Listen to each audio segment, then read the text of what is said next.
right, welcome to All Day on this Tuesday afternoon, kind of a gloomy Tuesday afternoon. The rain has certainly been good for a lot of things, including fighting the wildfires up in northern Minnesota, northeastern Minnesota.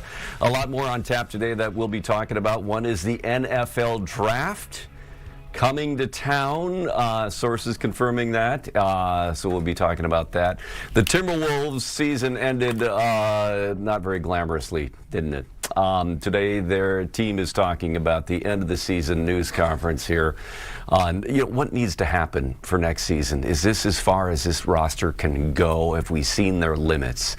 A little bit later, the Minneapolis City Council taking up a kind of a hot topic for them. It's been debated, a public safety and wellness center. That's in their meeting this afternoon, a news conference that we expect here in about 45 minutes or so with some city council members and community members who are taking a stand against a $40 million investment in this new facility, again, for training and wellness. And we'll be going up to Mike Manzoni here in a few minutes to talk about the wildfire fighting efforts. We're also waiting for a White House press briefing today handled by Vice President JD Vance. So a lot of stuff that we're going to get to, but first we got to get to the most important guy in the room right now, because it's not me, it's this guy right here. I was going to say, it's just the two of us. I know. So that the process of elimination becomes easier in that case, doesn't it?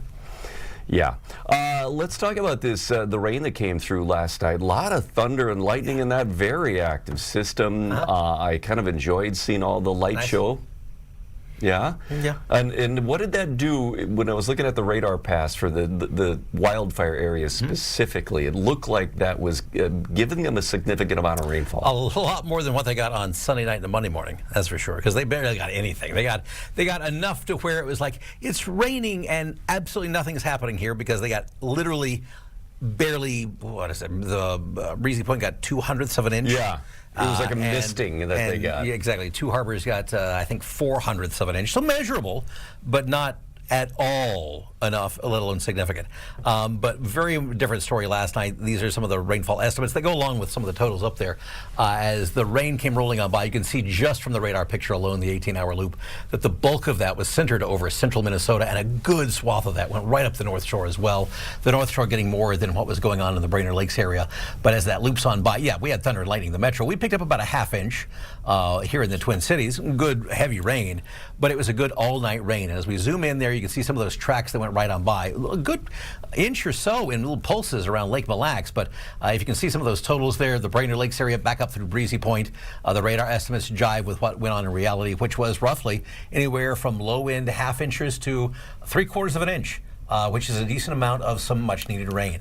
Very isolated inchers, though, were just east of there, closer to the north side of Lake Mille Lacs. And then as we travel over toward the North Shore, we'll hopscotch our way over there. The North Shore around Two Harbors and just north of there, we're in the 3/4 of an inch to an inch range, depending on location. So again, it does kind of arbitrarily depend on where the cells formed on up and happen to dump. But those radar estimates go along with a lot of anecdotal reports in some of those areas. Of course, there are not rain gauges exactly where the fires are, no, but they're close enough. And what we do have for rainfall totals and radar estimates do jibe with what we've seen on our radar estimates. So again, the Breezy Point fire roughly in the averaging around 2/3 of an inch to 3/4 of an inch, which is great. Yeah, very good. Two Harbors up and around the 3/4 of an inch to some folks awfully close to an inch. So enough, and a good chunk that you'll see those reports say a lot of things were at least temporarily contained. Yeah, and it's kind of like putting out your campfire or backyard fire and dousing the embers. That's essentially what this did, is that even though they were in really good shape about getting this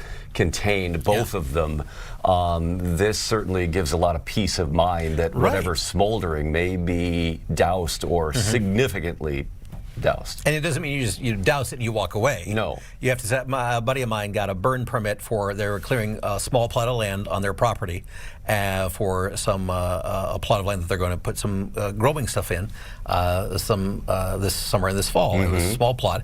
They got their burn permit, they got all their things, and they did it on Saturday night.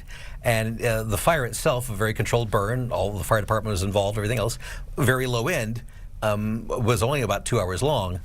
The burn itself was over by, I think, 7, 8 o'clock. He was up all night. Yeah. Just there and present. Just they had to keep an eye on it all night long. Yeah. Just to make sure everything was out and settled and everything else. And that's what you got to do. You can dump as much water as you want on it, There's always. That doesn't mean you walk away. Yeah, no, you keep an there's eye on that to make sure, something because happening, yeah. in some of those cases too, we've seen it in other fires where it's kind of like the peat moss. If there's any swampy elements where it can smolder in there for a long time. Yeah. So hooray for all the rain that we got, but it's not like it flooded and was underwater. no, No, nothing flooded underwater. No, it all runs off. It all goes in places, but water goes into the easy places. It doesn't go in all the places that there's fire. Okay. Rain for Memorial Day weekend. We got a chance for some showers rolling on by a Friday afternoon, taking us into Friday night and Saturday morning. It's a system where everyone has a chance for rain. That doesn't mean everyone will see the rain, but it's a larger system that will say, I've got buckets of rain and here we go. But then on what we have then on Sunday and maybe Monday itself, much warmer, and that's the kind of system that comes through and it has nothing with it, and it's just the instability of the atmosphere going, I'm making popcorn storms. Yeah, a little bit here and two there. different systems, two different types, but yeah, neither one of those has, the Friday afternoon and Friday night is more of that temporary washouts. So if you have a Friday night plan, you got to kind of keep an eye on that, but anything else for your holiday weekend is a react, don't plan for. Okay, sounds good. Thanks, Keith. Appreciate it. Of course. Good to see you again. All right. As we continue talking about the wildfires up north, as Keith mentioned, both getting some fairly significant rainfall. So that has certainly helped. First, along the North Shore, this is the Stewart Trail fire. The updated information today from Minnesota Incident Command System is minimal fire behavior. This is a quote, some smoldering is what they labeled it this morning. They say they will continue to patrol within that perimeter, look for hot spots to mop up, but say there's little to no potential for spread. Now, we did learn yesterday that started Friday. What we learned yesterday is that it was a downed power line. At least 34 structures damaged there. Highway 61 does remain closed between Two Harbors and Castle Danger. We'll keep an eye on that when that might reopen. Over to the Flanders fire now. This is the one in Crow Wing County, 1,600 acres. I just checked for the update. It's still listed at that. They've got it at 60% contained. And again, the updated bullet points they put out this morning is also minimal fire behavior, creeping and smoldering. Again, a quote. And that the plan now is to hold and improve dozer fire lines on the north and south side. So continuing to look at a mop up there. It started Saturday, looking to be from a campfire. So let's get to that part of the Minnesota area, to the Cross Lake area, where Mike Manzoni is standing by with kind of an update here. We see what's left behind there. Let's begin with where precisely you are amidst this large area. Yeah, we're in the Crosby-Cross Lake area here in Crow Wing County, and within the last 5 minutes or so, the county did lift that evacuation order that had been in place over the last several days, and officials tell me that means about 30 people or so can now begin the process of returning home. Many of them were staying at a temporary shelter that had been set up over the weekend, others staying with family and friends. I want to show you, this is outside a cattle ranch here. Along the county road here, you can see the flames melted that fence the other day, that white picket fence. You can see what's left of it there. And this is what many people are returning home to find. Now, it did rain all night here, as you guys were just discussing. It's now cool and damp. That is, of course, good news. But officials do point out that it is still dry in spots in the woods here. And that is still a cause for concern, because they say hot spots can pop up, and they are keeping an eye on that. In fact, within the last 24 hours or so, they deployed some drones just to get an aerial view of kind of what they were looking at and to see where they may need to deploy some more resources. As you mentioned, 60% now contained. That is a dramatic improvement from where we were this time yesterday. That number did not change overnight. It was 60% last night, up from 20%. But they do tell me that they expect that number to improve, to go up as early as tonight. And we could see 100% containment as early as tomorrow, but probably sometime within the next couple of days. Crews will be out throughout the day, just kind of fighting those hot spots. We've seen a handful of various vehicles going into these kind of roads, some of the makeshift roads that are allowing the vehicles to get into these charred areas. And as I mentioned, you will see many families, many people, homeowners in this area start to return home now that that evacuation order has been lifted. That's good. That's good news. And again, we've been reporting that it seemed to be minimal impact on properties there, cabins, homes, outbuildings. That continues to be the case? Yeah, so that farm we just showed you, that came really close to the main house here. Burns a lot of the trees, obviously melted the fence, but did not get to the house itself. Melted some siding. We spoke with the cattle rancher the other day. He showed us some of the siding on his house that was burned. We did talk with emergency officials this morning. They said at last check about 5 buildings, what they call structures, were lost, but none of them any homes. So we're talking about like sheds, those kinds of things. Okay, all good news from up north. Mike Manzoni in the Flanders fire area near Cross Lake, thanks so much for joining us. Thanks. Okay, all right, moving on here. Again, waiting for a White House press briefing with Vice President JD Vance. We're keeping an eye on that. We'll get to that when we can. The Vikings, meantime, announcing it's official that the 2028 NFL Draft will be held at U.S. Bank Stadium. Today, we're happy to officially announce that Minnesota will host the draft in 2028. Again, congratulations to the community, to the Wilf family who worked so hard for this, and the entire Vikings organization. Also our partners in Minnesota that have shared our vision and obviously understand the impact that this event can bring to the Minnesota community, a great community, one that I think is going to set a new bar for success of this draft and the impact that it has on a community. So I want to congratulate Minnesota, and we look forward to seeing you in 2028. All right, 2 years from now. So the Vikings had put in that bid just last month and felt pretty confident they would get it. So there's the official announcement.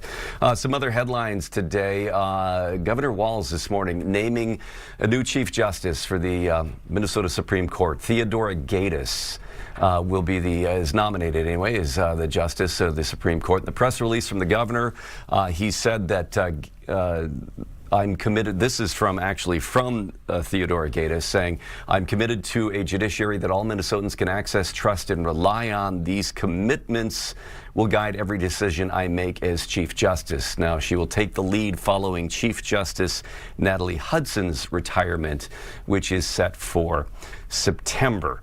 Other news here, coming up here later this week in a couple of days, a big sentencing for Amy Bach. She is a woman at the center of the Feeding Our Future fraud trial and investigation. That sentencing is set for Thursday in federal court. It was last spring, and I covered this trial, when Bach was convicted of 7 counts, wire fraud and federal programs bribery counts. Now, in the memo from the government, which I read this morning about the pre-sentencing, basically, and what they're asking for, they wrote that she became the central figure in what became the largest COVID-19 fraud scheme in the United States. They're asking for 50 years in prison. And the reason for that they write in this is the brazen and staggering nature of her crimes has shaken Minnesota to its core, leaving lasting damage and eroding public trust, that her actions have permanently altered the state and not for the better. They write that they need to send a clear message to Bach and anyone else that if they try to exploit state and federal safety net programs, they face the strongest possible consequences. They also say that she tried to portray herself as a victim or a scapegoat, that she has taken no accountability, that she leaked protected materials, and those actions alone, since her conviction, warrant a serious punishment. A drastically different memo from her defense, Kenneth Udoybach, her defense attorney, who put in a memo that the sentence should be based on what is proven against her, not the sheer size of the broader public controversy, he writes, not the conduct of every site operator and vendor who passed through her program. That the government knew her co-defendants were the recruiters and organizers and the actual masterminds, and that they took advantage of Amy Bach, using her unfamiliarity with the Somali language to isolate her from uncovering their fraud. So her defense attorney is asking for time served, or at the most 37 months with supervised release and mental health treatment. So 37 months from the defense, 50 years from the prosecution. Again, that coming up in 2 days. Some other news today. The LAPD detective who was the center of the O.J. Simpson trial has died at the age of 74. You remember the name Mark Furman? He died last week, according to a coroner in Idaho. Now, TMZ has reported that his death followed a battle with some aggressive throat cancer. Now, if you remember, it was Furman who discovered the bloody glove at O.J. Simpson's home. That was a big part of the evidence, and you remember that in the trial, too. If the glove doesn't fit, you must acquit. It matched one found at the murder scene of Nicole Brown Simpson and Ronald Goldman. Audio recordings then surfaced that had recorded Mark Furman using racial slurs. The defense used that to attack his credibility. They suggested Furman may have planted the glove. He retired from the LAPD back in 1995, not long after the O.J. Simpson trial. He became a true crime author and a talk radio host. All right, we're still waiting for the White House press briefing to get started here. I'm keeping an eye on that with Vice President JD Vance. We're going to take a quick break, though, and when we come back, we'll be watching that, but also we got to talk about the end of the season for the Minnesota Timberwolves. We got to talk about the NFL draft coming to town. We got to talk to Ahmad Hicks. He's standing by to talk to us. We'll be right back.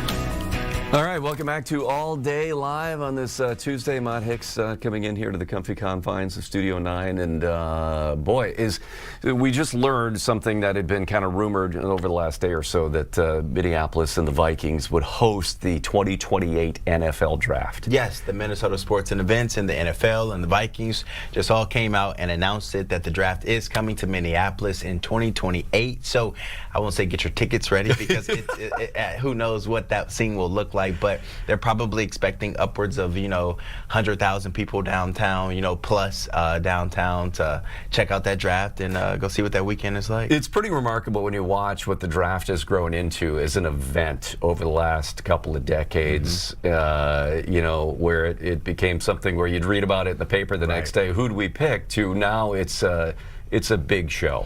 It's a really big show. I mean, I think in Green Bay last year they had over 800,000 people that showed up in attendance between Thursday through Saturday, that 3-day event. So it's really just another avenue for those crazy football fans who, haven't had anything to cheer for since the end of January or February, to say, hey, let's go get our friend group. Let's go to wherever city the draft is being held. Let's have let's start what do we call the word? An appetizer towards the season. Let's just start pre-gaming, before the season starts. Pre-gaming, it's kind of a tailgate for the season in a sense. Absolutely, yeah. Is there, obviously you look at this as a significant sort of city for the Chamber of Commerce, and you hear about all of that. Is there a sport significance to it for the team that hosts it? Is there any benefit? Nah, I mean, at least not to my knowledge. I'm not around those people who would tell you what those benefits are. I would just think that it supports everyone surrounding US Bank Stadium in downtown, in the Twin Cities. All those restaurants, all those bars, all those upcoming establishments and things like that are being built right now, where people may come to Minnesota, see this and be like, whoa, I love what's coming up over there. I want to be a part of this. So I just think it helps the state more so than the team. Well, the team, I mean, they get kind of a visibility for being the host. and some bragging rights. But you get visibility when you're on Monday Night Football, Sunday Night Football, Thursday Night Football, things like that, hosting games. So I would love that visibility there and winning when the eyes are on you, rather than people just coming to town and celebrate. They do have a beautiful historic venue, US Bank Stadium. So another chance for them to show off that and all the acres surrounding that stadium and the things that they can do. It's funny when you hear the national broadcasts of Vikings games through the season, and it's not uncommon to hear the broadcast crew saying this is one of my favorite, if not my favorite, stadium in the NFL. The in-game experience is second to none. I mean, I've been to quite a few stadiums since working here, starting in 2022,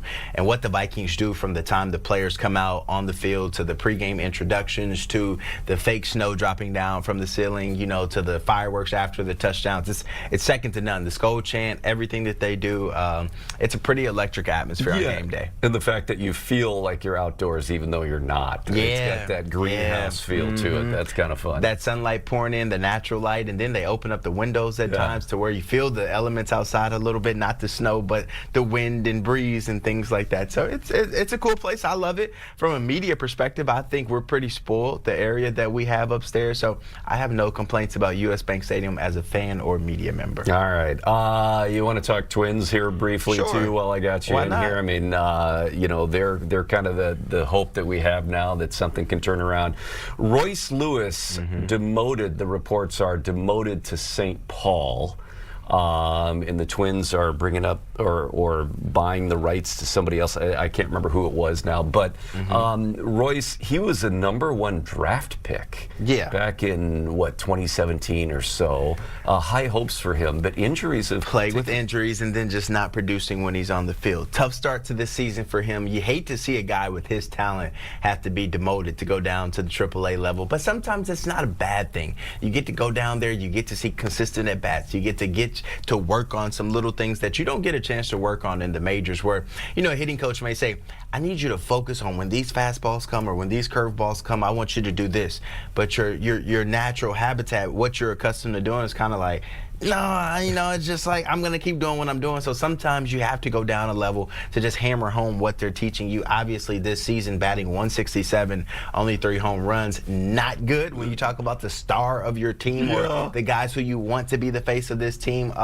Only 3 stolen bases, 12 RBIs, 90 at-bats across 31 games, and he's not doing really good right now. So, you know, he's not above anybody else. He can go down. No, that's true, and hopefully, you know, that also is a sort of it's a physical but mental reset to go play at AAA for a bit, and it's, you know, the convenience here for the Twins to have their AAA club on the other side of the river, in another nice ballpark. I saw that looked like they were playing a game today. That is certainly beneficial in situations where you go up and down. Yeah, absolutely. I mean, look, you get a chance to keep playing. Whereas, you know, if you're doing bad and you're in the majors and you get benched, well, you don't see any action for 3 to 4 days, and then you get out there every 4th game or something like that, where you go down to AAA and you get a chance to get 4 to 5 at-bats every single day. Now, the bus rides aren't fun. I'm sure he won't love that. I'm sure he's going to want to be back up with the majors before any long road trips, but he will get a ton of at-bats. Well, that's motivation. It's big motivation. I want to get back to the And he's going to have to cover some dinner taps that they have and things like that, because when the star players go down to the minors, they have to foot the bill, you know, for post-game meals and things like that. It's a typical tradition I've heard around MLB clubhouses. So another incentive to get back up to the majors so you can save some money. I had never thought of it that way. Yeah, that's a very good point. All right, Ahmad, thanks for coming in. Appreciate it. No problem. All right, we got to take a quick break here in All Day Live. And again, we're keeping an eye on the news conference. Press briefing from the White House is yet to begin. It was scheduled for noon.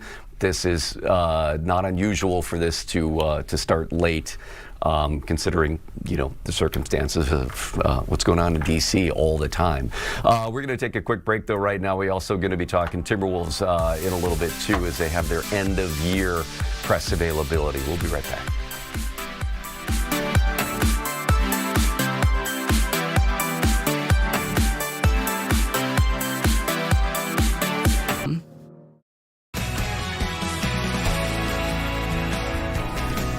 All right, welcome back to All Day Live here on this Tuesday afternoon. Again, waiting for a news conference. We've got a couple of dueling ones here, the White House press briefing and the Timberwolves talking about their postseason thoughts here and looking ahead to, you know, what needs to be done with this club to get past where they've gone the last couple of seasons.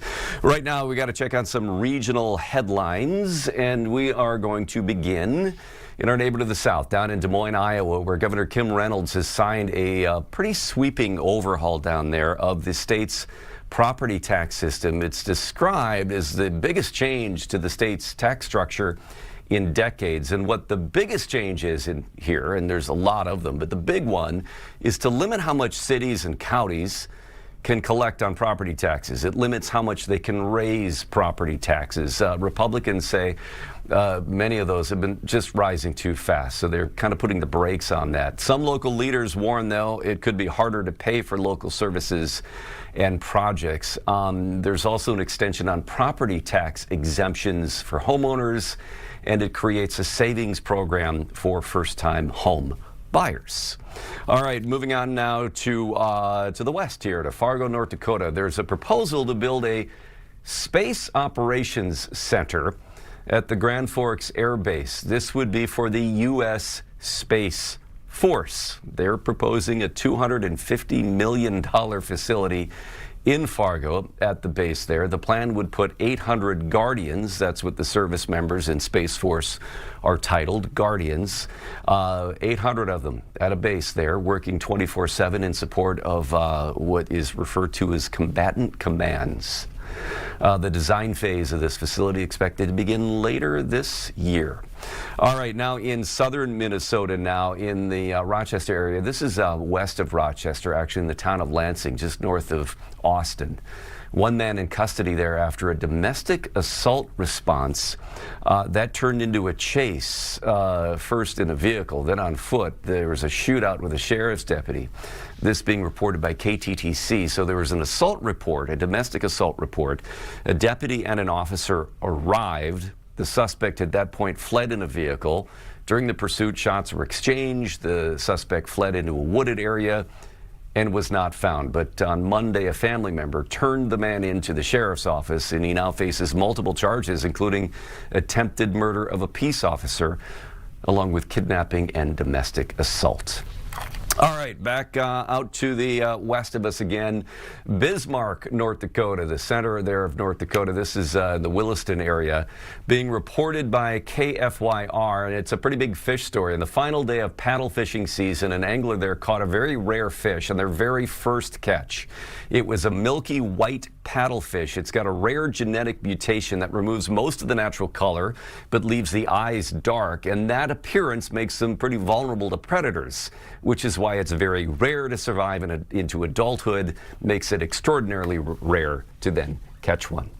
All right, right now we got to head over to the Timberwolves. The season-ending press conference with Tim Connolly, the head of basketball operations, is underway. Are all challenging. When you get to the playoffs, I think it's as matchup dependent and certainly injury dependent as anything else.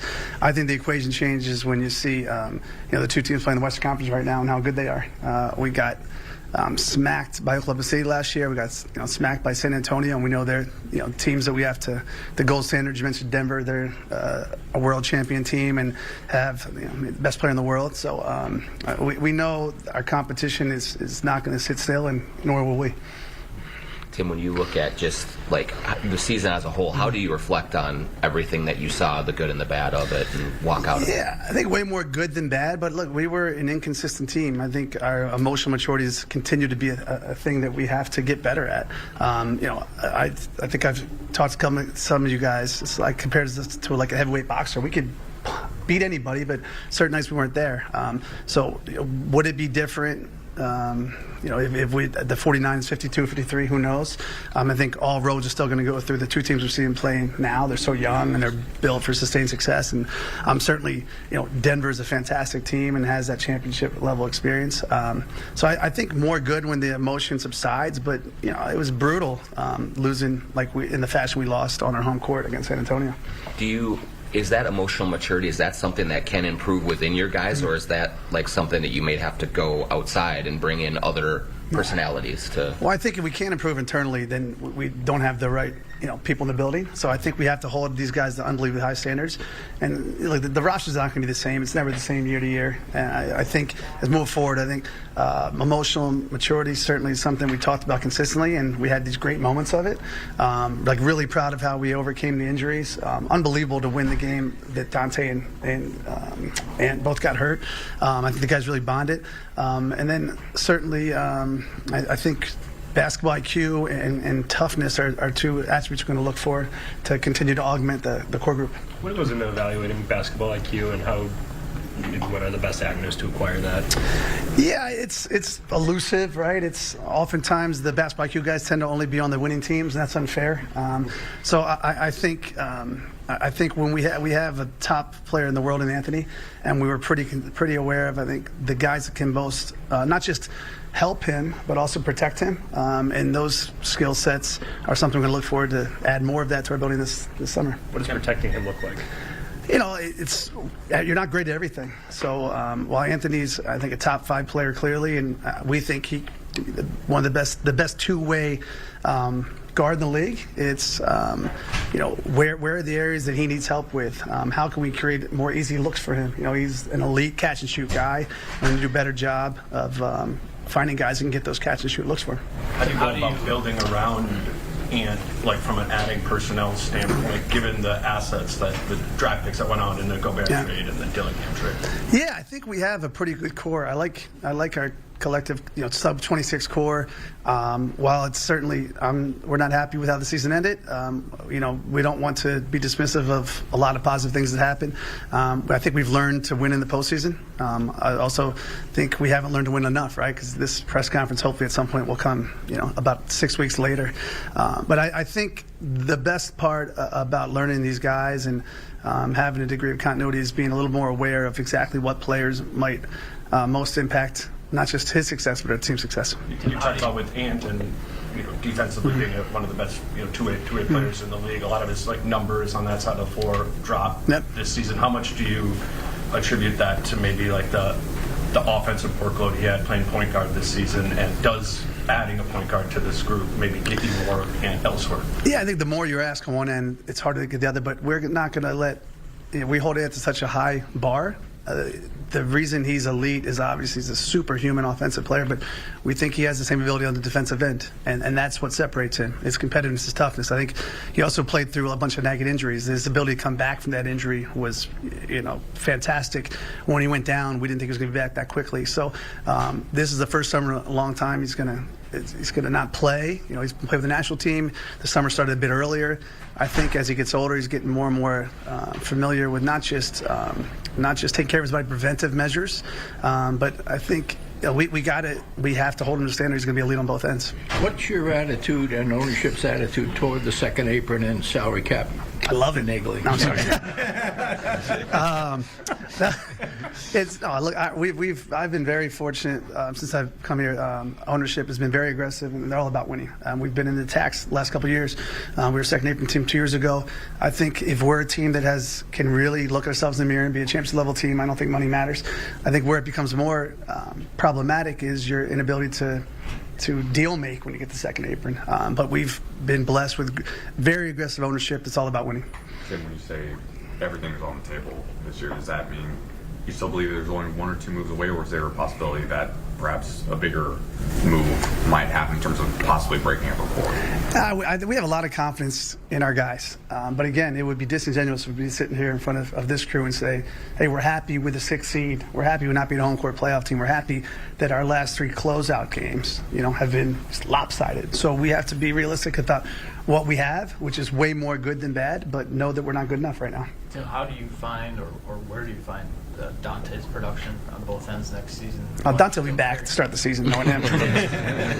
I think what we lost with Dante certainly was a feared shooter, but it's just the 50-50 balls, the verticality, the toughness. Dante is kind of one of the most competitive guys in the league. So we got to certainly find some more shooting in his absence. He's attacking rehab exactly how you think you attack rehab. He had surgery within 24 hours of the injury, and we think he's going to be back. We don't know when, but it's hard to replace I think people just see shooting with Dante, but really it's his toughness and competitive spirit that will be most missed. And when you traded for Io, you said he was part of long-term plans.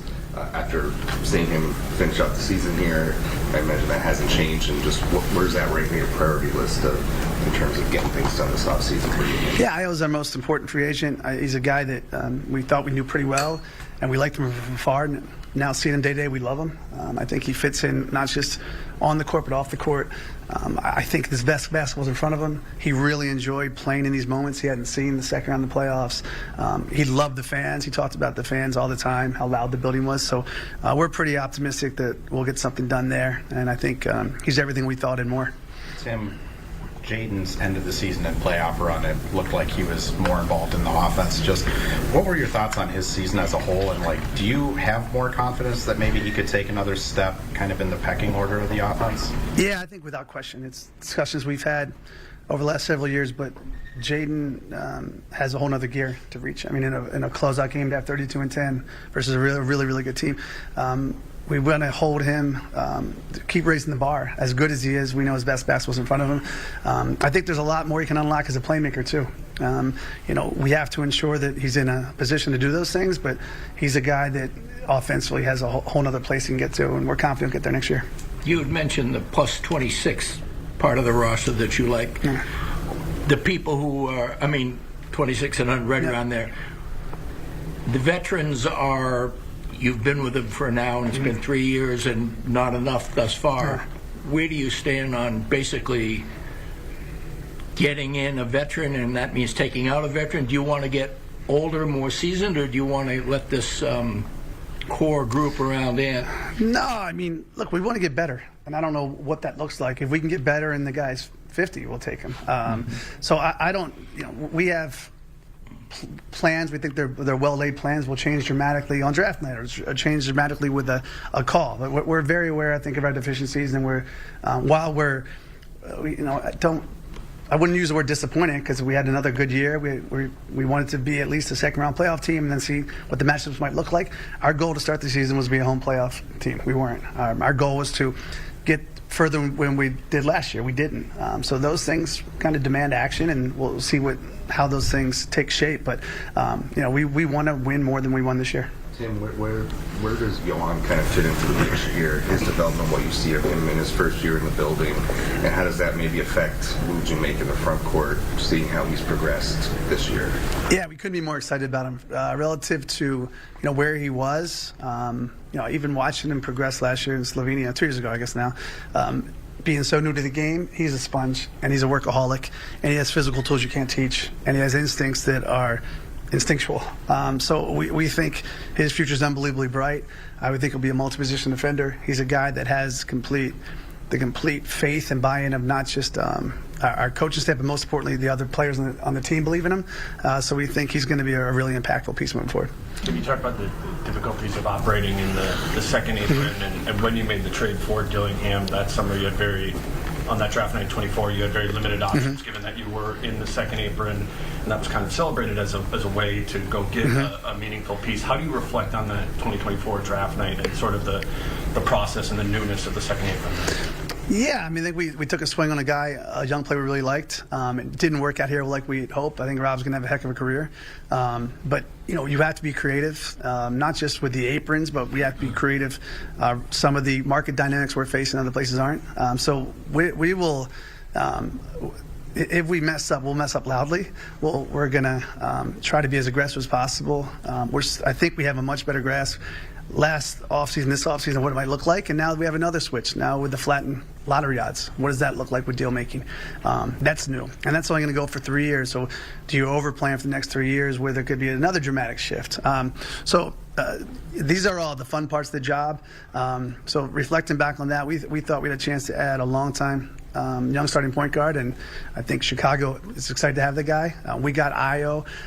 Certainly didn't end how either Rob or the organization thought it would end, but we'll still try to find as many different ways as possible to be aggressive and hopefully get better. Talked about in the position too. If we're gonna messing up loud, do you feel like this team is? And I didn't mean that about. Love Rob. Rob's do very well in Chicago, so no tweets about that, please. Screaming after you did something. Yeah. This is our. With there are guys, like there are moves out there that would probably be viewed as big reward, but also big risk moves. Yeah. Do you feel like where you guys are at right now, that you're in a position to, things can go anyway, but to take a swing like that, where people will look at it and go, oh, risky, but you can see how it could play out? Yeah, the thing about risk, and you guys, a lot of you guys have become buddies. Like the risk is, it's all like self-induced pressure, right? Like if you don't win, what's the risk? I'd rather get fired for trying than sit here and just be in job survival mode. So, risky, I think, is if you're a championship level team and make a huge trade. But I don't know, what level of risk when you bounce the second round. So I think we're open to it. Certainly, we're not driven by it. We're not going to be blindly. We're going to have a blind appetite for risk just because. But until you win it all, I think you just got to keep playing hands. Tim, how do you evaluate Chris Finch's job this year? What do you have in him going? All right, we've been listening into a news conference here with the head of basketball operations for the Minnesota Timberwolves, the end of season news conference, looking at what worked, what didn't, what needs to change here in the off season so that the Wolves can get further into the playoffs next season and in the years to come. A couple of things we're watching here. I'm listening to a news conference here with Vice President JD Vance, who's subbing in for the press secretary who's on maternity leave. We're also waiting for a news conference with some Minneapolis City Council members. They're taking up an issue today at the City Council meeting regarding funding for a new public safety training and wellness center, which some council members very vehemently oppose. So that's going to be coming up here. We're waiting to see if that gets started here in the next few minutes as well. In the meantime, we're going to take a quick break. So a lot of these things that we're keeping an eye on, and we'll be right back.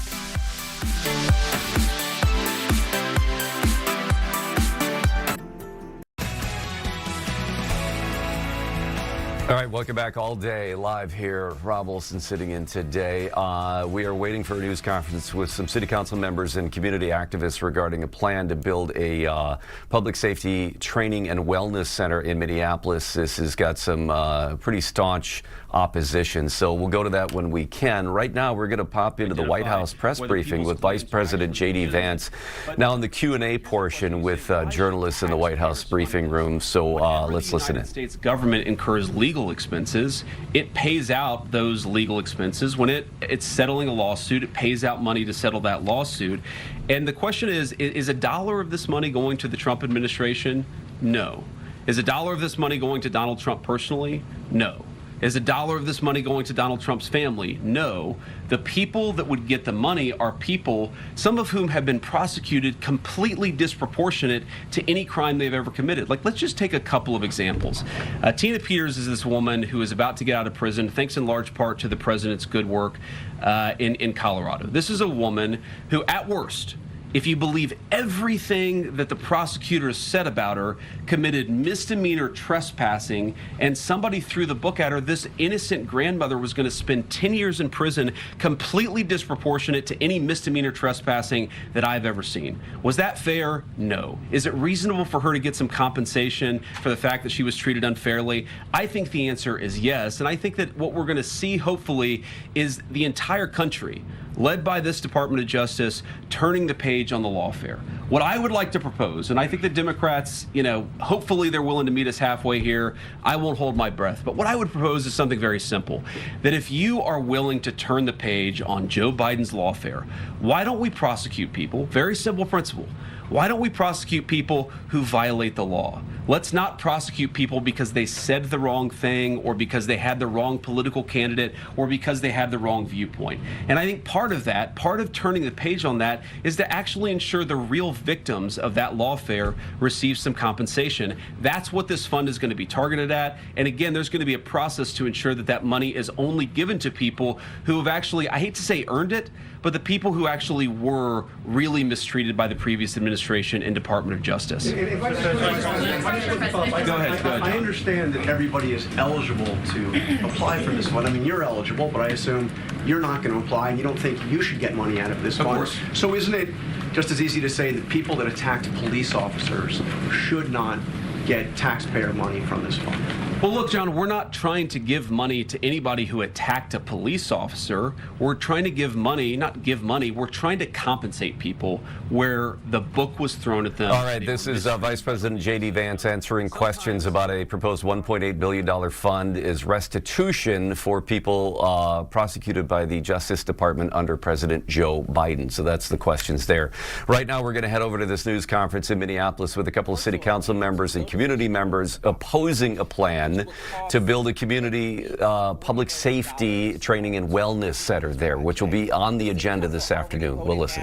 This proposal back in March, but Mayor Fry is bringing it back for round 2. And the proposed Cop City plan from MPD essentially reflects a wish list of things that's inclusive of special rooms for decompression. We've heard about spaces being used for massages and things of that nature. And in a time when we have a police department that went over budget, and their existing budget is already $200+ million, but just last December went over budget by $20 million and is already projected to go over budget by at least $23 million this year. It's important that we are not spending our precious resources inefficiently and on wish lists. There are a multitude of public safety initiatives that do not cost $6 to $40 million that can make our community safer. And we just heard about one of those initiatives yesterday with council helping fund at the cost of $2 million for the creation of a non-fatal task force, which is already delivering significant reductions in gun violence and doing so with just 1% of the police's $220 million budget. So we know when we use MPD's substantial budget in an efficient and data-backed way, we can make our community safer. And there is nothing about this project that truly moves us towards that ultimate outcome. And that said, it makes no sense why we will also use this as an opportunity to defund other critical public safety or public assets like our animal control facility or traffic calming to also fund what is essentially a non-useful project. It would represent us putting a wish list item on the city's credit card, and taxpayers, you all will have to pay that off at the end of the day. And that is at, again, a $40 million. That's a conservative figure of what you will have to cover should this item move forward. And I think there's been a number of us on council who have articulated opposition to this project on the basis of saying, let's continue investing in what are clear city priorities, the things that our residents care about. Let's make sure we're investing in affordable housing to truly address our housing crisis that is leaving hundreds of our neighbors unhoused and many on the brink of being without shelter themselves. Let's use that $6 to $40 million to invest in green energy infrastructure to help bring our residents' utility bills down. Let's make sure we're investing in neighborhood traffic calming to ensure that our streets are safer and easier to navigate, regardless if you are driving in a vehicle, riding with your bike, or taking a scooter, or simply just trying to get around the city in your mobility device. You should have no worries about your safety while using our streets.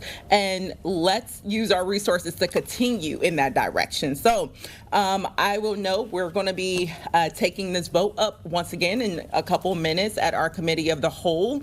I know a number of my colleagues will have a robust debate around why we should not continue on with this project. We need to vote it down once and for all and get back to the business of actually having a conversation of how we're going to spend the city's resources, spend taxpayers' resources in a way that actually advances the collective good and collective well-being of our city. And this project is not a part of that conversation and direction. So with that, we're going to hear from a number of community members and leaders about why they are also urging the city council to vote down this project. First, I will introduce Dr. Nakima Levy-Armstrong, who is an attorney and local civil rights activist who have been leading the charge around making sure that we prioritize and actually expand civil rights protections for our residents, and also advancing the movement for racial justice in Minneapolis and all across the country. So I will introduce her to come up.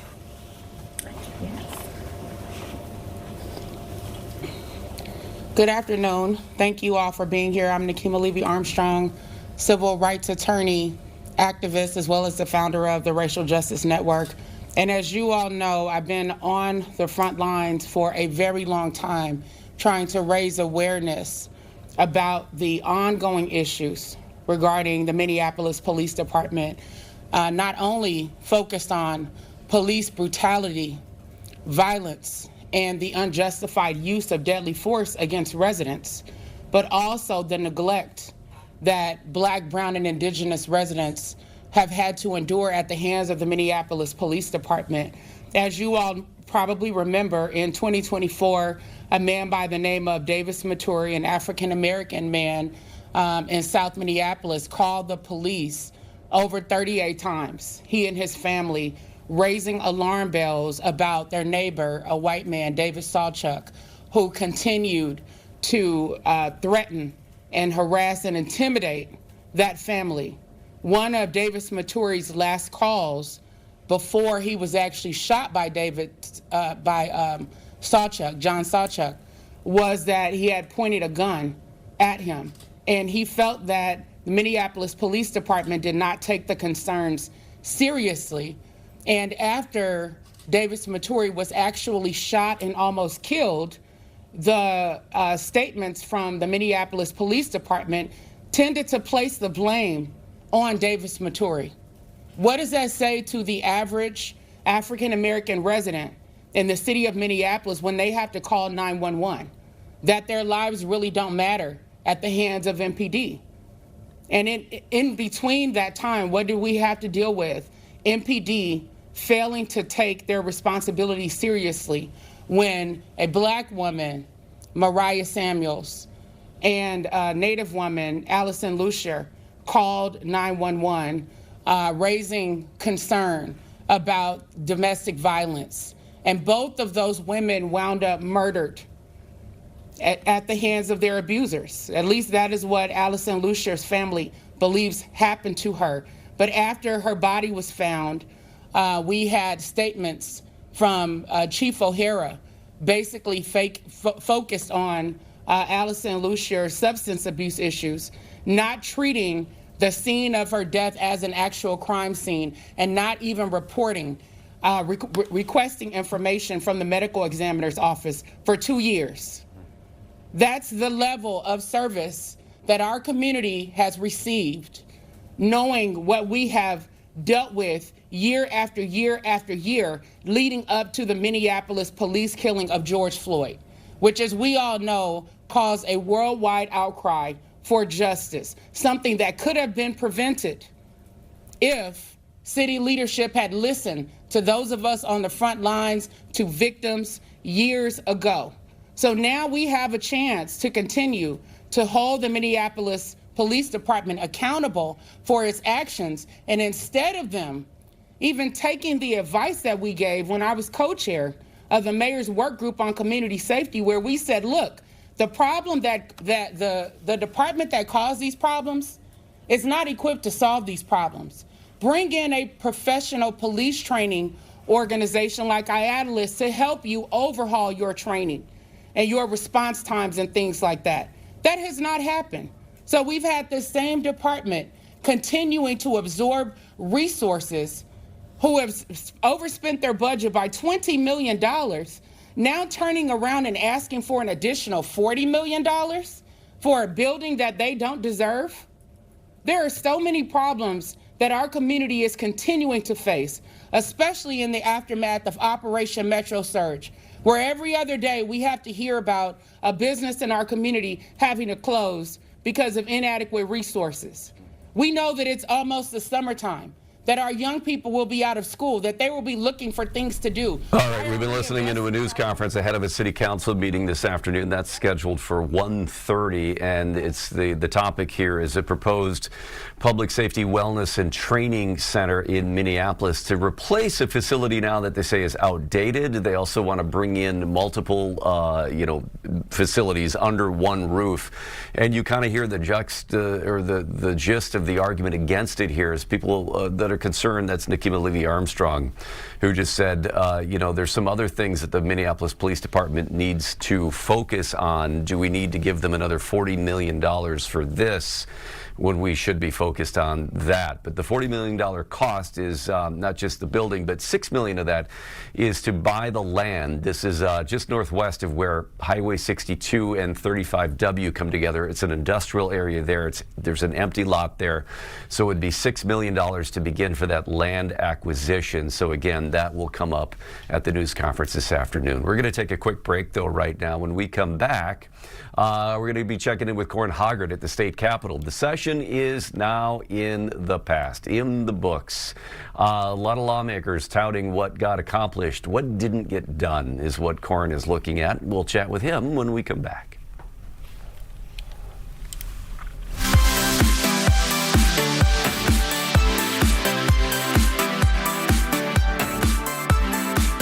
Store.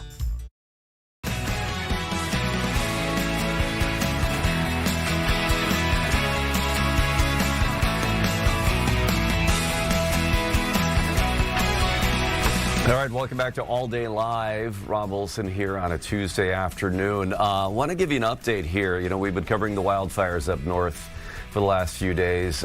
We spoke to Mike Manzoni last hour at the Flanders fire. That's the one near Cross Lake and Breezy Point. An update now on the Stewart Trail fire. This is along Highway 61 near Two Harbors between there and Castle Danger. And this is an update from the Lake County Sheriff's Office that the evacuation order there has now been lifted and that Highway 61 has been fully reopened, as have the other county roads that were closed near that fire.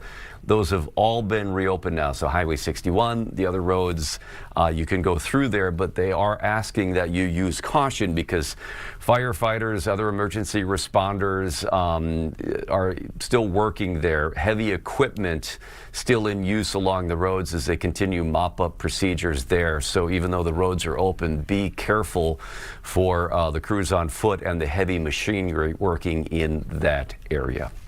All right, moving on now to the back over to the Capitol, where Corin Hoggard has been camped out now for months and continues to be as we look at mop-up procedures for the legislature now. This ceremonially ended yesterday. Technically ended Sunday. We talked a lot about what got done. A lot of press conferences about what we got accomplished. You also want to take a look at what didn't. What are we looking at? Quite a bit gets left on the chopping block, Rob. I mean, they did have a very productive session. I have to start with that. A lot more productive than most of us thought it could possibly be this year, with one of the closest divided legislatures there's ever been in any state. 101 Democrats, 100 Republicans, a tied House, a one-seat majority in the Senate. So it required a lot of bipartisanship, but they got a lot done. I covered that yesterday. Today, we're covering what got left behind, and there is a very long list. For the DFL, a couple of their big priorities throughout the session were gun safety and response for Operation Metro Surge. Those were very partisan goals, and they did not get passed anywhere. So those are left on the table. There are a lot others, though, on this list that I have here. I'll just run through. Manufactured homes, chatbots for teens, online sweepstakes, paraquat ban, IVF coverage, nuclear and psilocybin allowances, term limits, NDAs for local governments, autonomous vehicles, puppies and cats sold at pet stores. And then there's capital investment, the bonding bill. They passed a $1.2 billion bonding bill. There were $7 billion in requests, so they had to turn down $5.8 billion worth of infrastructure projects. 340B didn't pass. There's just a long list of things that didn't make it, some of which, probably touch everybody across the state of Minnesota. So what are there's varied reasons for why these things didn't get done. Are there any commonalities for why they didn't get done, or is this sort of across the board? I mean, you know, politics is involved in a lot of this, and I did a story about the manufactured homes Bill of Rights, and you know, it was killed by Republicans in the House in a committee where one of their legislators, the Republican Wayne Johnson, had told folks who lived in manufactured homes that he was going to support their Bill of Rights, and then you know, changed his mind basically at the last second. He walked out of that committee hearing rather than cast a vote. That would have been the deciding vote. And then when asked why, he said, politics. Well, private equity is behind a lot of the buying up of these manufactured home parks and then raising the rent. And so you can see that there may be, we don't have campaign finance reports here just yet, but there may be some private equity money that, you know, is being injected and therefore kind of makes that decision for some folks. There are lobbyists in all of these categories. Like, for instance, online sweepstakes the ban on online sweepstakes didn't pass, but a ban on prediction markets did. And those are both gambling issues. They have kind of the same people on both sides, and yet, for whatever reason, the online sweepstakes did not the ban did not pass, but the prediction markets ban did pass. It's already led to a lawsuit today from the federal government, whereas the online sweepstakes didn't pass. Same issues, essentially, different lobbyists. I know I was told that on behalf of the online sweepstakes, one of the lobbyists was former Speaker of the House, Kurt Dowd. Maybe his influence helped, you know, keep online sweepstakes from being banned, whereas whoever was lobbying for the prediction markets didn't have that same pull here. So I don't know. There are a variety of reasons for these things, but you know, always try to follow the money is what I say. Yeah, the lobbyists, it's amazing how much influence they can have, particularly former legislators that have a lot of friends and relationships, and that's what they're paid for, is to use those relationships. You mentioned this federal lawsuit against the prediction market bill, and I just pulled up kind of the news release here. This is from the Commodity Futures Trading Commission, saying that they filed a lawsuit to block this state law about prediction markets because they say this will affect farmers who, you know, buy and sell things based on futures predictions. You know, you hear about the futures markets. So that sort of brings in, that's an unintended portion here. I mean, it's really to get people to not bet about who's going to play, you know, James Bond next, or who, you know, stuff like that. Can you explain a little bit more of how muddled this gets? I will say that's not muddled at all, and I would say that that's probably completely wrong based on the discussions that they had in committee and on the Senate and House floors about these prediction markets. They very specifically designed these to not create a problem for farmers on the futures market. The legislation describes a lot of the trades that lawmakers want to restrict: athletic events, games of skill, wars or natural emergencies, actions by government entities such as criminal or civil trials, and mass casualty events. And so this is not a farmer futures market ban at all. And so that may be a problem in the CFTC's lawsuit. They may have some other points in there, but that claim right there was very specifically addressed in the legislation. That's really interesting. Then if they filed this lawsuit, you wonder, did the attorneys there actually read the language in the bill? You do have to wonder. They had this queued up pretty quickly. The law hasn't even taken effect yet. So I'm not even sure that the governor has signed it into law yet. I'm pretty sure he hasn't. But it has passed.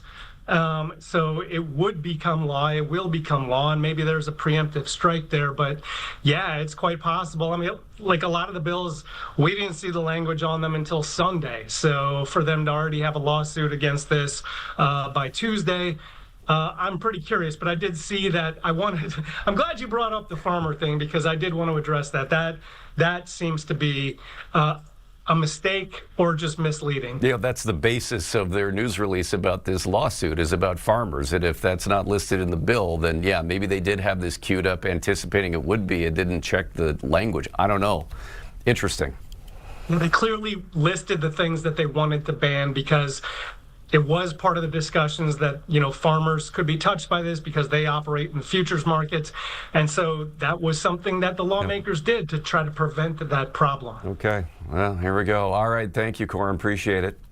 You got it. All right, a couple other headlines that we want to get to today, and this is a big one for football fans, for everybody really who enjoys a good party, and that's because the Vikings did announce today, the NFL announced that the 2028 NFL Draft will now be held at U.S. Bank Stadium. Today, we're happy to officially announce that Minnesota will host the draft in 2028. Again, congratulations to the community, to the Wilf family who worked so hard for this, and the entire Vikings organization. Also our partners in Minnesota that have shared our vision and obviously understand the impact that this event can bring to the Minnesota community, a great community, one that I think is going to set a new bar for success of this draft and the impact that it has on a community. So I want to congratulate Minnesota, and we look forward to seeing you in 2028. 2 years away. So the Vikings had traveled, said they were taking notes at this year's draft. They'd put in this bid just like a month ago or so for the 2028 draft, and it will be at U.S. Bank Stadium. All right, just a couple other headlines here. Another one that just came out this morning, and that Governor Tim Walz has named a new Supreme Court Justice, Chief Justice, for the state. Theodora Gatis has been named. In the release from the governor's office, Gatis said, "I am committed to a judiciary that all Minnesotans can access, trust, and rely on. These commitments will guide every decision I make as Chief Justice." Now, she will take the lead following Chief Justice Natalie Hudson's retirement, which is set for September. Another big story this week happening in a couple of days, and that is the sentencing of Amy Bach, the founder of Feeding Our Future, and of course the center of that massive pandemic-related fraud scheme. That sentencing is scheduled for Thursday in federal court. It was last March when she was convicted of 7 counts, all wire fraud and federal programs bribery related. Now, drastically different asks here from the prosecution and the defense in the pre-sentencing memos that were filed in the court system that I read through this morning too, that the government is asking for 50 years in prison. The defense says it should be 37 months in prison. And the government arguing that she became the central figure in the largest COVID-19 fraud scheme in the United States. That the brazen and staggering nature of her crimes has shaken Minnesota to its core and permanently altered the state.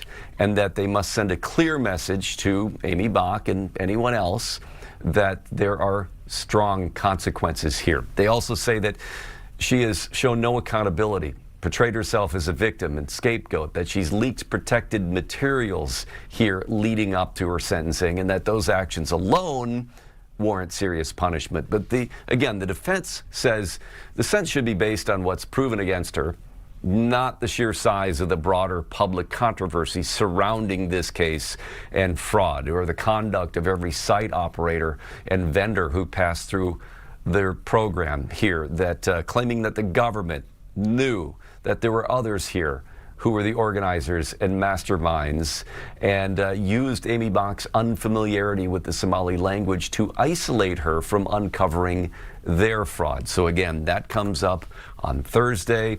The government wants 50 years. The defense says it should be 37 months. Or maybe even time served.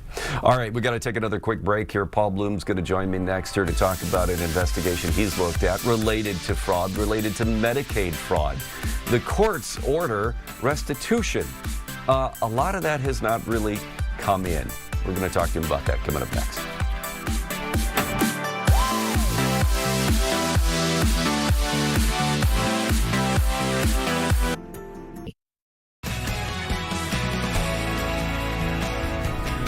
All right, welcome back to All Day Live. Paul Bloom joining me now here in the Studio 9. And this is pretty interesting. We're just talking about a pair of stories that ran Sunday and then last night, too. As you look at, we're just talking about feeding our future. That was meal program fraud. A lot of attention now focused on the other social service frauds in Medicaid. Yep. And quite a few of them here that you've been tracking. And two-part series, Sunday and Monday night, now both obviously available online. And this is state court versus federal court, right? Amy Bach is going to be sentenced in federal court to 50 years, potentially hanging over her head this week. Big number. We can talk about that in a minute. But in terms of our investigation, we look back to 2020, so 5-6 year period, looked at a bunch of prosecutions and convictions that the Attorney General's Medicaid Fraud Control Unit has achieved in court over those years, and took a closer look at the issue of restitution, meaning the court has imposed a number on a defendant convicted, found guilty, to pay back the victims. Either convicted or maybe a plea deal where they agree to, which we see a lot in the Feeding Our Future, but where you see we've agreed to plead guilty to this count that comes with an ordered restitution, which is in many ways a recovery of assets too. I mean, it's like this is the number of dollars that we believe you took or we proved or you pled guilty to. We need that back, right? Right. And is that money still able to be taken back? But what happens is these become court orders that this is part of your probation, that perhaps you've been sentenced, maybe jail time, maybe workhouse time, maybe not at all, maybe just probation. And one condition of the probation is this restitution amount.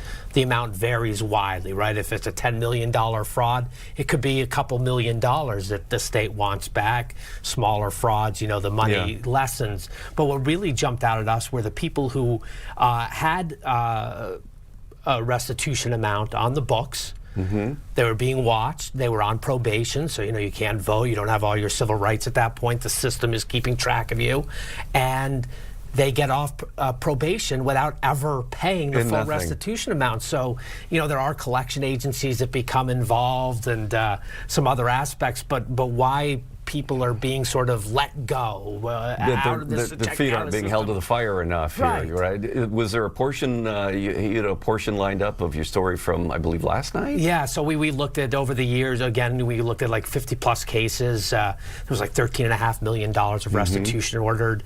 Again, 5-6 year gap. Only $2.5 million has been repaid, so $11 million, still out there somewhere. It came in at less than 18%, so that was a pretty significant number.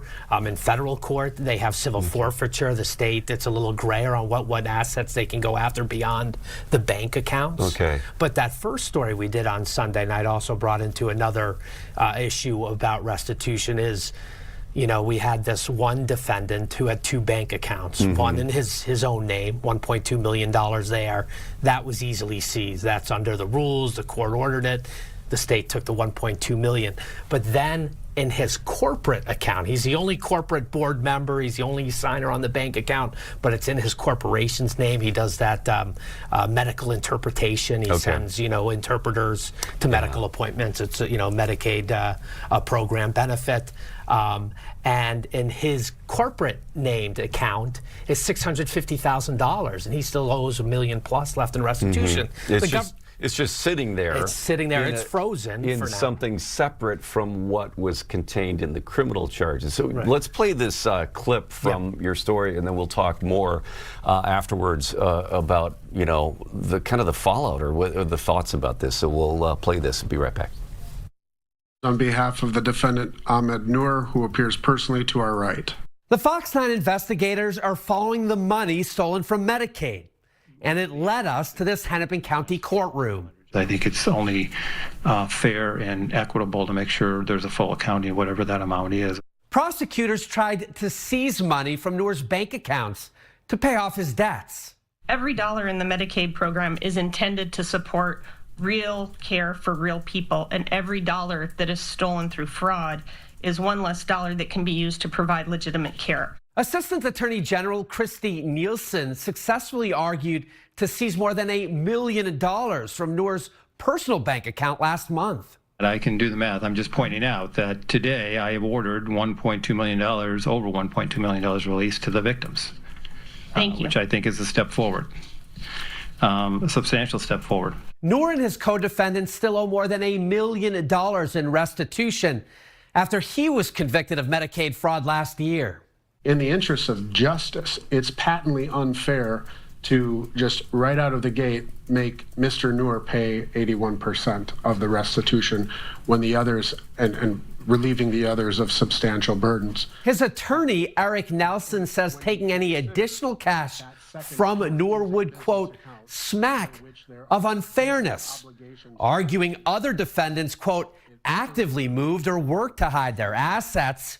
He said Noor's corporate bank account containing more than $650,000 should be off limits. For all intents and purposes, it was a clean corporation. That corporation, AAA A to Z Friendly Languages, Inc., provided interpreter services to patients who struggle with the English language during their medical appointments. Noor owns the business and ran it out of an office in this East Franklin Avenue building. There were 4 years of legitimate, fraud-free business dealings that were going on. These court records reviewed by the Fox 9 investigators show Noor's company was repeatedly named in separate Medicaid fraud schemes.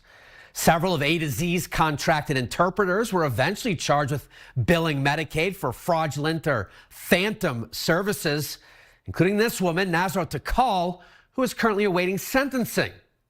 In one filing, Noor allegedly told investigators the company only verified interpreter logs about 10% of the time, despite claiming tens of thousands of dollars in reimbursements. But A to Z has not been convicted of a felony, which state statute says may prevent prosecutors from seizing money in Noor's corporate account. The corporation is the owner of the... That is fascinating. So because that company was not charged, they're saying that's shielding that money. On the other side, for the prosecutors, they say, well, we don't care where the money is. Right. You've been ordered to pay X amount of restitution. You have money that it shouldn't matter. Yeah, right? Eric Nelson, who you obviously recognize, a well-known criminal defense attorney, of course, defended Derek Chauvin years ago in court in Minneapolis. But yeah, he makes the argument that it's a private corporation. Yes, Mr. Noor is the only shareholder of the company. Yes, he owns it, but that he still has the bank account has been frozen since the conviction, so the business is basically on ice for now. Yeah. But Nelson argues that the business has some legitimate. Well, he said it's a clean business. Well, he says it's clean, and it has not been convicted. It has not. I mean, it is named in a bunch of other cases that we've read about and reported on. But he says it is a legitimate business, and until and if there is a conviction, that state law reads that to take a bank account, it has to be something that has been convicted of a felony or lesser crime. But meantime, convicted with a different thing and ordered restitution, and he has these assets. Right. So that becomes sort of the loophole, I guess. And so I know you talked to Attorney General Ellison about this. And he admits that this is a problem, right? Right. No, he does. And let me just finish up that one thought on Noor. No, it's all good. But we'll be in court tomorrow. The judge wanted to hear a little bit more evidence. Maybe we'll hear directly from the bank, have them explain exactly who possesses that bank account. But yeah, he's very careful because he's got to go by the letter of the law. So we may get some evidence, but we may get an update on that case as soon as tomorrow. But yeah, no, Attorney General Ellison spoke on restitution. His team, the Medicaid fraud control unit, kind of the frontline fraud fighters on the prosecution side for the state. He had been at the Capitol all session. They were fighting for more money, more resources. They need more help, and they got the money. A bipartisan, along bipartisan votes, it got through the divided Capitol. So they have some money coming in that's going to allow for them to hire more investigators, more lawyers, more staff to stay on this stuff, to do better investigations, more thorough. They got some changes in policy language to maybe help them recoup some restitution dollar amounts going forward. So they're hopeful about this new funding package that will help them. Okay. And but no, Ellison does admit that it's not a perfect system. But he thinks that these changes need to be made in state law by the legislature to kind of like take care of this loophole, as it were, so that restitution, as well as you were talking about people that are on probation. and complete probation, there's no requirement to finish their restitution before their probation ends. Right, and that is a frustrating part. One of the elements that Ellison would support, he said in the interview with our investigative team, was that, you know, allowing the state to extend probationary periods so they're under, you know, surveillance, and there's motivation. You know, how do you get people to pay? We had one person who went to prison for his fraud, and he was ordered to make $300 monthly payments once he got out of prison as a condition of his probation. He made 0 payments of restitution. He made 0 payments, and yet he was discharged from probation at the end of you know, the initial court-ordered date and time, which would seem like a probation violation, but yet legally it's not. Right. Somehow. No, it gets very confusing. Hard to sort out right here. But yes, you know, the Attorney General, again, it doesn't answer the very specific questions. Hoping more resources, you know, more attention to these kinds of issues. There are a lot of loopholes in the system, and people who are willing to clearly drive through them with a snowplow, right? I mean, people, that's what we were finding here. And whether it's federal court and the fraud we've seen there, or state court, there are loopholes, there are, you know, holes, there are gaps in the system. We're trying to bring attention to them, ask questions, and you know, we'll see if this makes a difference. Yeah, because certainly, again, this is the other part of the fraud story, is trying to not only hold people accountable with charges and convictions, but with the money. Yeah. All right, Paul, thanks so much. Yeah, you bet. Thanks for having me. All right. Let's see. It's coming up here at 1:30, and I think we're going to take a quick break here. We'll be right back. A lot more to cover. We're going to be talking about the Wolves' end of season wrap up here. We're going to be checking in on the Minneapolis City Council with this issue with the Public Safety Training and Wellness Center as well. We'll be right back.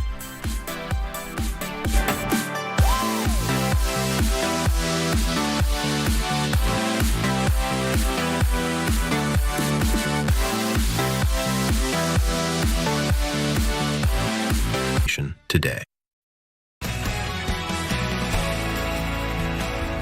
All right, welcome back to Fox 9 All Day Live here. Hoping to chat with Pierre Nugent here in a few minutes about the Timberwolves, and what he heard today from the team as they kind of take a look at the season, how it went, but especially how it ended, and how you make sure those seasons last a little bit longer. In fact, much longer in the seasons to come. So we'll be checking in with him when we can. Want to get to some regional headlines here from around the area. We're going to begin in Des Moines, Iowa. Pretty significant development there. The governor has signed a pretty sweeping overhaul of the state's property tax system there. So for Iowans, this is described as the biggest change to the state's tax structure in decades. And the big change here is on cities and counties, municipalities, because a limit is now put in place on how much they can collect on property taxes. More specifically, how much per year they're allowed to raise property taxes, because Republicans say those have risen far too fast in some communities, that this is just a constant way for municipalities to get more revenue for projects, but it's unfair. Local leaders, though, do warn it might be harder to pay for local services and projects here. This law also expands some property tax exemptions for homeowners. It also creates a savings program for first-time home buyers, similar to a college savings program. All right, we're going to head over to Fargo, North Dakota right now, where there is a proposal surrounding the U.S. Space Force. Yes, the U.S. Space Force now has a proposal to build a Space Operations Center at the air base in Grand Forks. So the U.S. Space Force proposing a $250 million facility. It would house 800 Guardians. That's what the folks that work for Space Force are called, the Guardians. At the base, they would work 24/7 in support of combatant commands, is what they say. The design phase for that facility will begin later this year. All right, now down to southern Minnesota. This is west of Rochester, a little bit north of Austin, the town of Lansing. There's one man in custody after a report of a domestic assault. Responding to that, it turned into a chase by vehicle and foot. There was a shootout along the way with a sheriff's deputy. This information coming from KTTC. So they say this began with a domestic assault report A deputy and an officer arrived at the home, but the suspect had already fled in a vehicle. There was a pursuit then, shots exchanged. The suspect then fled into a wooded area.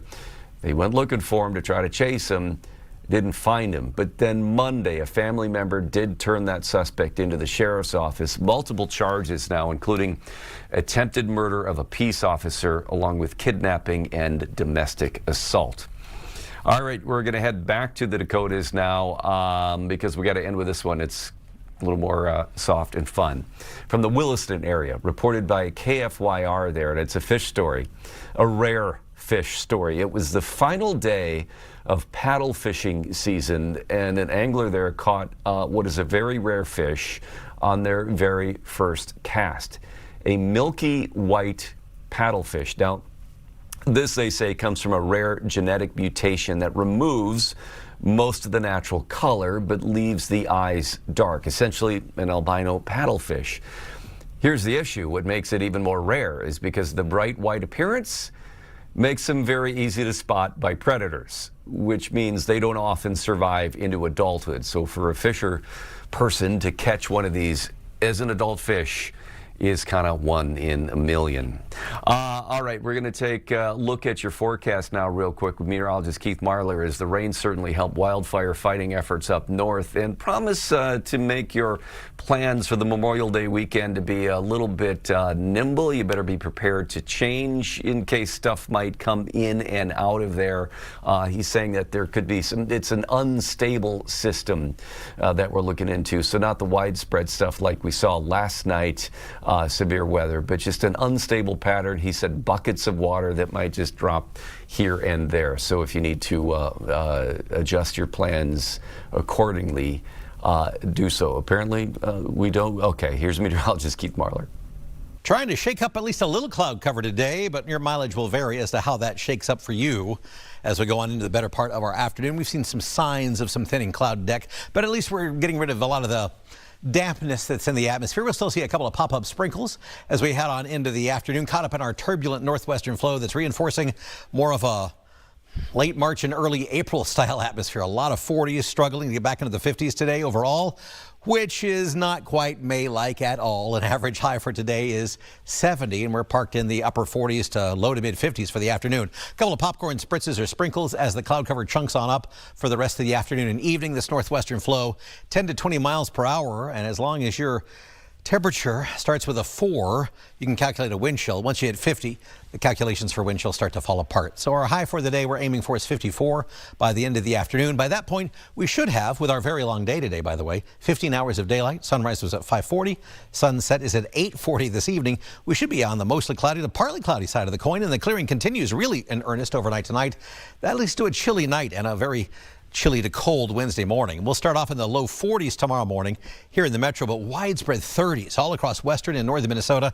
Already we have a frost advisory in place for southwestern Minnesota. That was issued early this morning for tonight and tomorrow morning out of the South Dakota National Weather Service office out of Sioux Falls for southwestern Minnesota. They answer to them.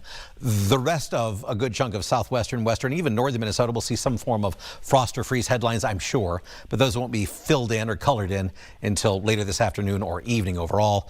Of course, we'll update you on those as they come across. But in the meantime, for tomorrow afternoon, plenty of sunshine. The fair weather clouds will get highs back into the 60s. Is it average? No, but it'll feel real good. It'll feel more like early May than anything else as we head on into our Wednesday afternoon. And then into Thursday, we'll build on that mid to borderline mid-ish to upper 60s with a nice little flow out of the southeast and sunshine into the day on Thursday. So we start to put that together on a forecast, and here's what we get. Cloud cover, but even here you can see a little peak of blue trying to come in between some of those broken clouds. So cool, a couple of sprinkles possible, but again, working our way back as the extra clouds break this afternoon and into the evening hours. They break up more and more. We might actually make it to some partly cloudy sky in the parts of the evening. 54 degrees for a high, though. Clearing sky and getting chilly. 41 in the metro with temperatures falling off into the 30s for greater Minnesota. That's some patchy frost potential right there. And then more like April 30th, we'll call it, with tomorrow's highs in the low to borderline mid-60s for much of the day tomorrow. Feeling pleasant, though. Plenty of sunshine. It's a great day for your day on Wednesday. Pleasant mid-60s on Thursday with sunshine. Partly cloudy Friday, high in the mid to upper 60s. Popcorn storms not out of the question, fleshing themselves out into Friday night and into Saturday morning before they taper off. There's a few drip drops, and then partly sunny Saturday afternoon with highs in the 70s. Then we get warmer. 80 degrees on Sunday. Could roll off a clap of thunder here and there. Not enough to wash out anything or ruin your day at all on Sunday. And highs getting warmer still. Mid-80s await for Memorial Day proper. All right, that was Keith Marler. Hey, we got an update now, some new information from the Minnesota DNR regarding the source of the Flanders fire. This is the one east of Breezy Point, southeast of Cross Lake. Let me read this to you here. A statement from the Minnesota Department of Natural Resources saying they have located the origin of the Flanders fire, which began Saturday afternoon. And this is the key point of this. People of interest have been identified. Now, it doesn't go into any more information about what that means, but you know, you could kind of read from that what you will, that persons of interest or people of interest have been identified. So residents and others in around the Flanders Lake area, particularly on the western side of state land along County Road 11 and Horseshoe Lake Road, who might have trail cameras, Ring doorbell cameras, or other information from between Friday, May 15th and Sunday, May 17th are asked to contact the DNR. So again, it doesn't say, again, what they're of interest in, but you can kind of read between the lines there that persons or people of interest have been identified and asking for people to check their trail cameras or other security cameras, doorbells, etc., to look for some evidence there. So we did find out yesterday that the other fire along Highway 61 was from a downed power line, but now in the Flanders fire, they're looking for people of interest in this one. So that's something we'll keep an eye on there. All right, some other news here as we get towards the Memorial Day weekend, holiday weekend. A big weekend at Canterbury, Nick. Yeah. Opening weekend coming up. Yeah, live racing season now begins on Saturday, the 23rd, going through September 19th. You're going to make it out there? I try to go at least once a year. Same. I'm not always successful, but it is always fun. I can't say I know a thing about horse racing. Well, I don't know anything about horse racing. My $1 superfecta bets. Yeah. I haven't hit on one yet. I don't know that I have either, but it is kind of fun to go. You know, obviously for those who know a lot about it, who are there a lot, but for the rest of us, it is fun. You know, it's kind of like if you just invest a small amount of money, it's kind of like playing pull tabs. Let me see what I'll just do this, and then you kind of I usually do a $1 superfecta and then a $4 win bet. And that's the extent of my, like, per race, and I'll make 3 or 4 races. I'm going to have to Google what those terms mean because I don't remember. That's how, I have to go and reacquaint myself with the various forms of what you can do with I'll horses. school you after we're done here. I can walk you through the finer points of horse racing. All right, select Wednesdays and or Thursdays, and when I looked at the calendar, it's basically almost every Saturday and Sunday, not all of them. Oh, the other time that's good to go out there is July 4th. Their fireworks are fantastic. Definitely. Fantastic. A restaurant closing here. I know. Well, yes and no. Red Cow in Uptown, the one on Hennepin. Yeah. It was in the old Green Mill building. Is closing. Red Cows are still open around the city. There's the one downtown that I know of. There's that one on 50th and like Chowan-ish. Yeah, I read there's 5. Okay. And I don't remember where all the locations are. That 5 others that will remain open, but the one. And then with the Lowry on Hennepin, it's, you know, closure. Yeah. Soho Cafe, though, is holding on strong. I love that place. Well, in reading comments here from the owner, Luke Shimp, he said, you know, obviously 2020 was difficult.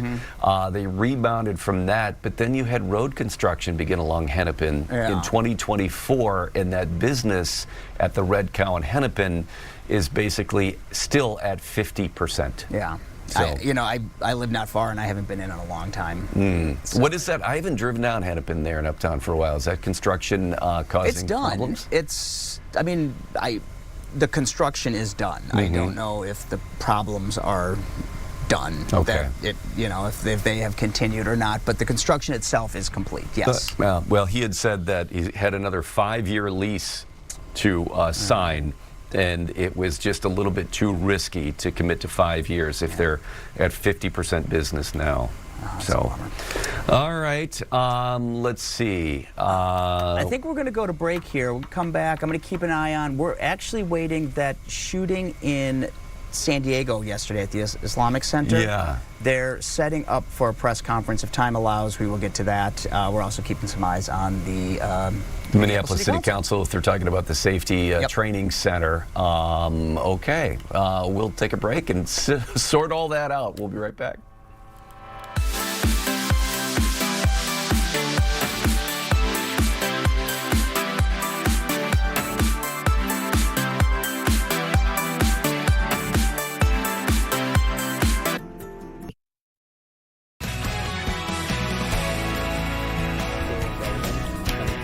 All right, welcome back to All Day Live here on this Tuesday afternoon. Keeping an eye on the Minneapolis City Council. They're about to begin discussing the Public's Community Safety Training Center. Right now they're discussing Allison's Law, which is domestic violence legislation in Minnesota.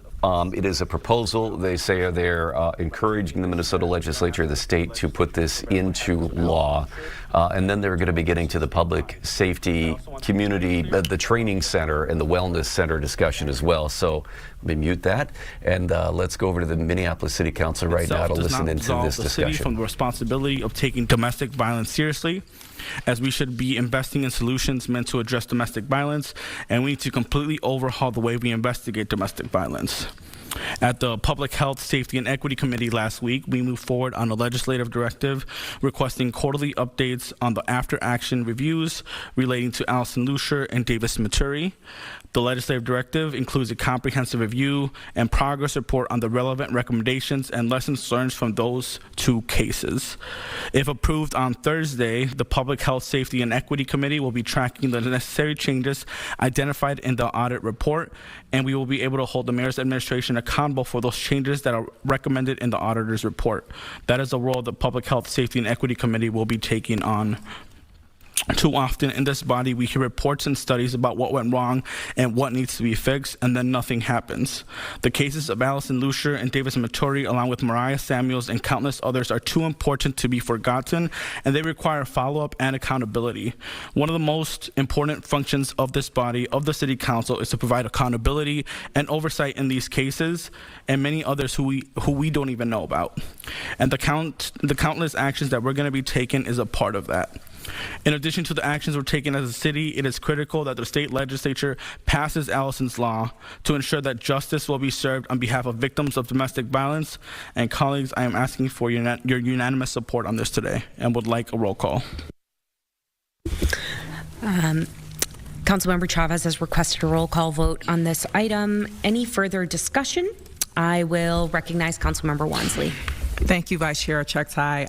Also want to say thank you to your leadership, Councilmember Chavez, for bringing this resolution forward and supporting the family of Allison Lucier as they continue the fight for justice for their loved one who should still be with us today. And I'm also proud to be a co-author on this resolution and very supportive of this bill.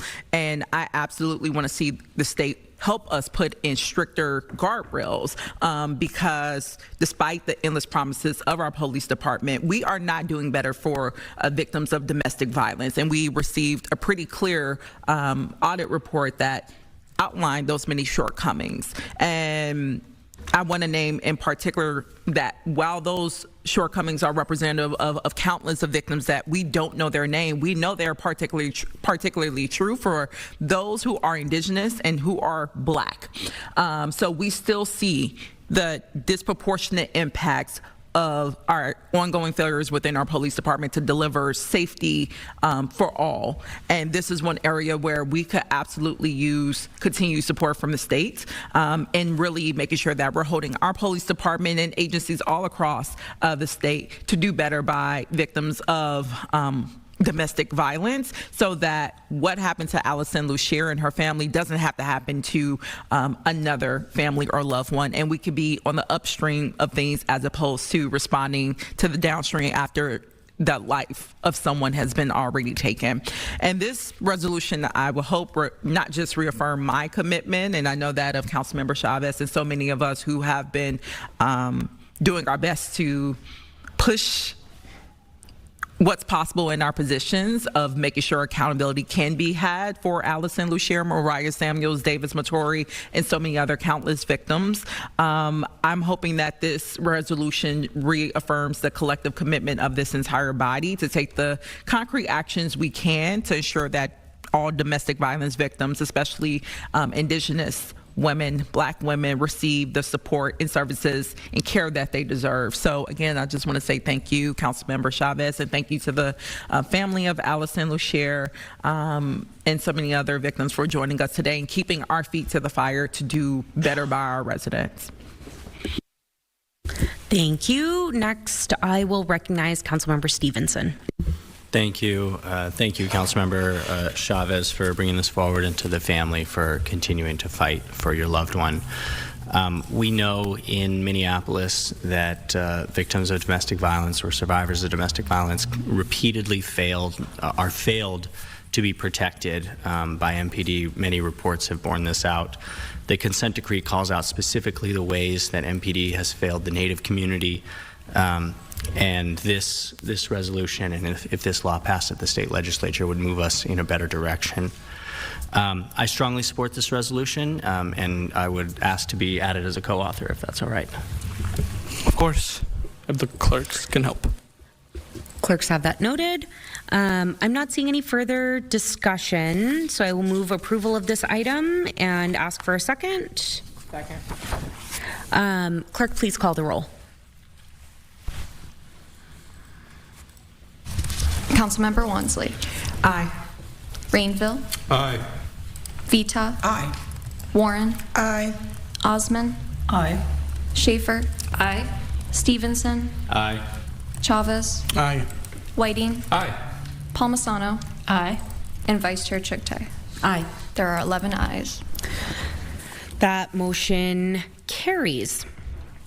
Next, we will move to the Community Safety Training and Wellness Center financing and acquisition item. I will remind my colleagues that we discussed this item last on March 24th and 26th and referred it back to staff. Staff are ready to come back to us. I will invite Director Barbara O'Brien from the Property Services Department to come up and present some more details on this item. Welcome. Thank you.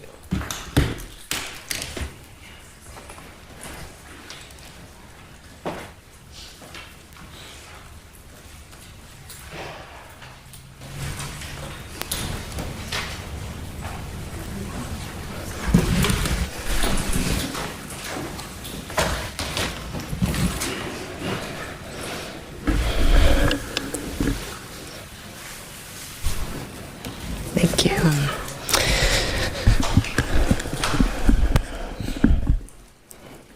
Good afternoon, Vice Chair Chuktai and council members.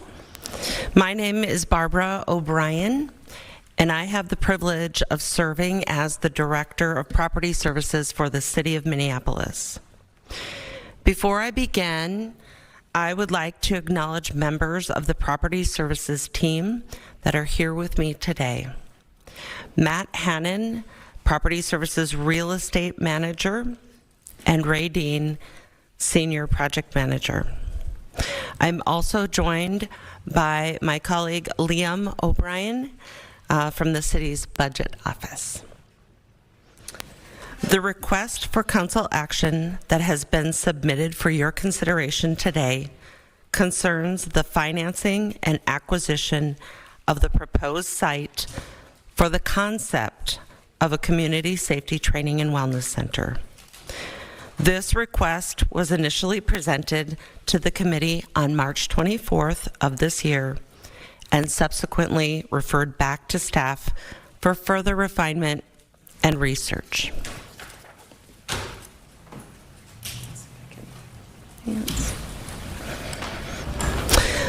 This presentation aims to address the following 3 key areas: the project concept background and intent, site location and acquisition details, and the proposed financing for the site acquisition.